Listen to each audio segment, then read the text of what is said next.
Thanks a lot. Minister Vaisi, Mr. Joshi, LOPA, Diversity UK, KPMG, Wayra, ladies and gentlemen, you're getting a speech. Do you know why? Like the minister, I also have an app. I turned up, I had a door opened for me, I sat at the back of a car and I turned up here. What we need is an app that can tell you a little more definitively how long it's going to take for you to get there.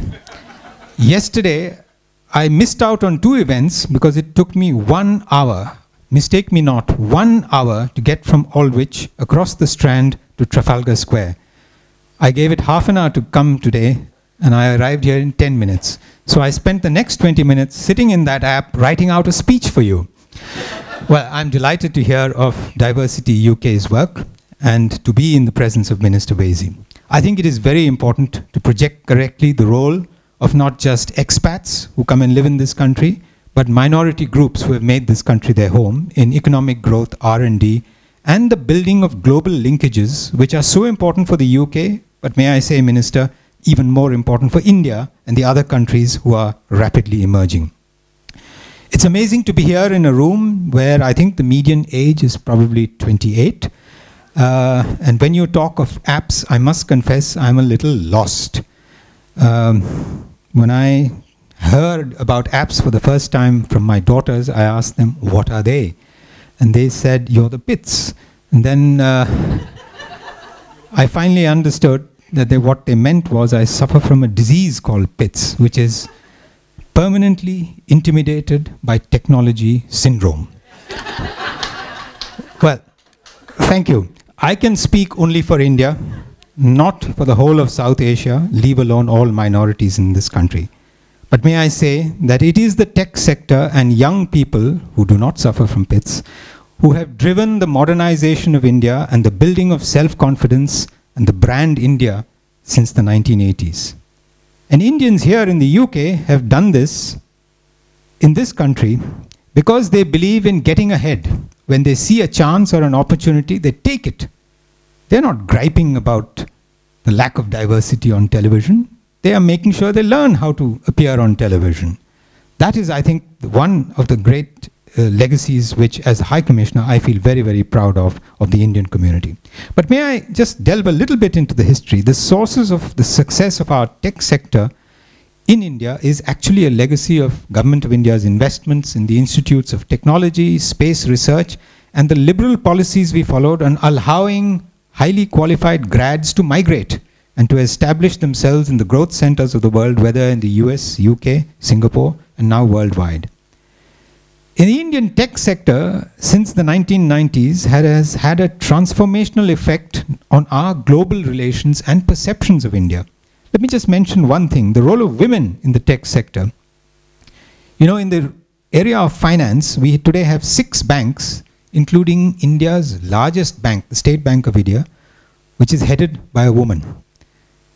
And I don't know how many of you know that the CEOs of Capgemini India, Intel India, and Facebook India are all women, and all below 30, I would imagine. The pace of change in India's tech sector is truly extraordinary. We used to dine out once upon a time talking about the 1 billion mobile phones in India. It's no longer of any interest. How many smartphones do you have? When I last heard, it was going to reach 200 million fairly soon. And that is what is changing the country. The startups in the technology, e-commerce, and various other spaces, as they call them now, are making millionaires out of our young people, and at least a few companies which started 3 years ago now have a market cap of over $1 billion. But no more statistics. I'm told a statistician is a person who, when he arrives at your house when you have had a major accident, and he finds you with your head stuck in the fridge and your feet in the oven, says on average you are quite comfortable. Now, let me just say, technology in Indo-UK relations, let me just spend a minute or two talking about this, because the strength of the encouragement from both our governments is something you should hear about. We have a joint economic and technical commercial agreement, and we have a forum which meets every year. And since 2011, when their focus was on advanced manufacturing, they have now added investment and innovation, smart cities, and similarly, we have what is called a Science and Innovation Council, Mr. Minister, which is now headed by Joe Johnson, a good friend of ours, which undertakes research collaborations and has science policy interactions and joint industrial R&D. Most recently, they announced what is called the Newton Bhabha Fellowships, which jointly funds R&D, and 50 million pounds has been put in by both governments just to fund research. India is probably the only country which has put in the matching funds, so it's called Newton Bhabha. Everywhere else in the world it's called only Newton. And UK Science and Innovation Network India and the International Institute of Information Technology in Bengaluru just 3 months ago launched India's first node of what is called Global Web Observations. I haven't fully grasped what they do, but if any of you want to know, there's my colleague here, you can ask him. Now, you in the UK are at the cutting edge of a new wave of work, which combines talent, high-quality education, innovative finance, and a commitment to supporting new technology in incubators. The sheer synergy of this talent wandering around in this city, sometimes getting together in great locations like this, is creating this wonderful tech city.